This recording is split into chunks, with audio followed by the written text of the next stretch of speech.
c'est Steph du Facteur 23.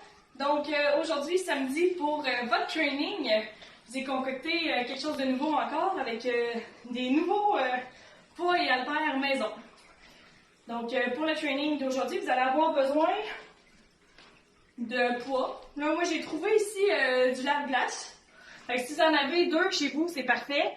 Sinon, de l'huile végétale, peu importe de l'huile à moteur, des grosses cannes de conserve que vous êtes capable de tenir dans vos mains. Peu importe quoi, en fait, qui peut avoir un poids. Et si possible, si vous voulez faire le training avec 2, bien sûr, le même poids. Donc, pas un 3 litres puis un 5 litres. T'sais, on s'entend que ce ne sera pas très, très égal. Donc, aujourd'hui, pour votre training, alors, ça va être un training de 3 rounds. C'est facile, ça va être quasiment tout le temps 20 reps. Et on commence la première round avec un 400 mètres de course. Donc, vous pouvez aller sur Google Maps, vous pouvez le mesurer, là. Donc, dans votre rue, on fait un 400 mètres de course. Si vous voulez pas aller faire de la course, nous, il fait pas beau dehors, la corde, donc un 5 minutes de corde à sauter. Ou sinon, une autre alternative, si on n'a pas de corde ou on veut pas aller dehors, des jumping jacks. Donc, 5 minutes de jumping jack complet. C'est votre premier exercice pour les 3 rounds. Donc, vous allez faire ça 3 fois. Ensuite, on y va avec des fentes. Je vais tout le temps vous montrer la partie facile, ben pas facile, mais monsieur, madame, tout le monde avant, puis un peu plus avancé après. Donc, pour les fentes, on va faire des fentes marchées. Si vous avez 2 poids, vous en prenez un dans vos 2 mains, sinon dans une main, puis on va alterner à la moitié. Donc, 20 fentes, et j'ai mis 20 fentes par côté. Donc, une fente, 2, donc au total, on va en faire 40. Celle-ci, c'est pour la partie facile. Une fente, très important, on respecte nos 3 90 degrés. Donc, 90 degrés et 90 degrés ici. Et notre genou, il va juste un petit peu à côté au sol, mais on ne prend pas un break au sol. Pour les plus avancés, vous pouvez y aller avec les 2 poids ou seulement un. On va faire des fentes overhead. Donc, les poids dans les airs, on descend. Okay. Donc, 20 par côté, encore une fois. Ensuite, goblet squat. Pour, ça glisse. Le plus facile, on tient notre poids ici, comme un bébé qu'on aime, et on descend en squat. Pour votre squat, important, on brise le 90 degrés. Okay? Donc, on descend un petit peu plus bas que nos genoux. Version un peu plus difficile, le poids. Là, excusez, ma première rep, ma coordination n'est pas excellente. Donc, on écarte, on descend en squat, press. Squat, press. Donc, on y va vraiment dynamique. Je veux un beau mouvement qui est continu. On n'arrête jamais. On en a 20 total à faire. Ensuite, lateral raise.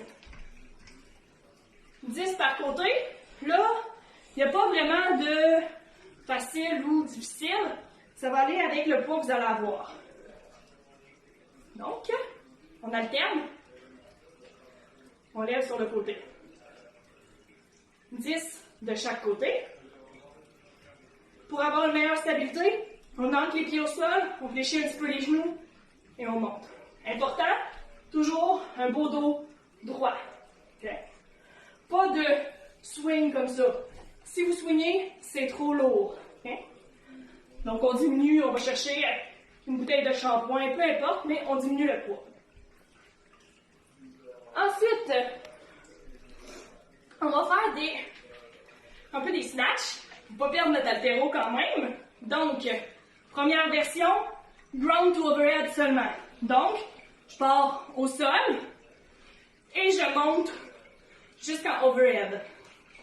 Vraiment un mouvement assez simple. Et pour la version un peu plus complexe, on va vraiment avec un snatch full dynamique. Donc, je pars au sol, snatch. Okay? On redescend, snatch. Si possible, si vous voulez augmenter la difficulté, on alterne notre snatch tout le temps. Bien important, on alterne aussitôt qu'on a baissé les yeux, pas avant dans les airs. Donc, 20 par côté, 40 au total. L'avant-dernier, sit-up. Facile, on fait des sit-up papillons. Donc, c'est de m'installer dans mon salon, pas évident. On touche les mains au sol en arrière. On monte, on vient toucher les pieds. Ce que je veux, très important, ton épaule dépasse ta hanche. Donc, si je viens ici et je touche mes pieds quand même, c'est pas bon, il n'est pas complet. Donc, on avance complètement, je dépasse ma hanche, je touche mes pieds, c'est complet et on redescend. Ici, on monte. Niveau un peu plus complexe, avec notre poids, on descend, mon poids touche le sol. Quand je remonte complètement en ligne et mon poids est au-dessus de ma tête. Je redescends, touche le sol, remonte au-dessus. Pas de swing comme ça. Okay?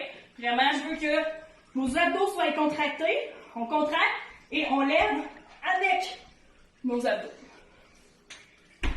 Dernier mouvement, classique. Avec Steph, on en fait quasiment tout le temps dans le training, vous le saviez. Burpees, over. Donc, on dépose notre poids au sol et on saute par-dessus. Burpees, chest au sol, remonte, saute par-dessus. Burpees. Donc, ça c'est un burpees, 2 burpees. OK? On fait ça 3 fois. Et à la fin, quand on a terminé, qu'on est épuisé, on prend notre poids, puis là, on vient vraiment là, j'ai les cheveux partout, on vient se casser, puis finaliser ça. On tient front raise le plus longtemps qu'on peut. Okay? Si on est rendu ici, en bas de notre 90 degrés, c'est fini. Okay? Le but, on tient le plus longtemps possible en avant. Si ça descend, vous êtes à 90, ça compte encore, il n'y a pas de problème. Surtout quand on tombe en bas, on arrête. Et ce qui m'intéresse, c'est de savoir le temps que vous allez faire en front raise à la fin de votre training. Donc, bon training et bonne journée. Bye bye.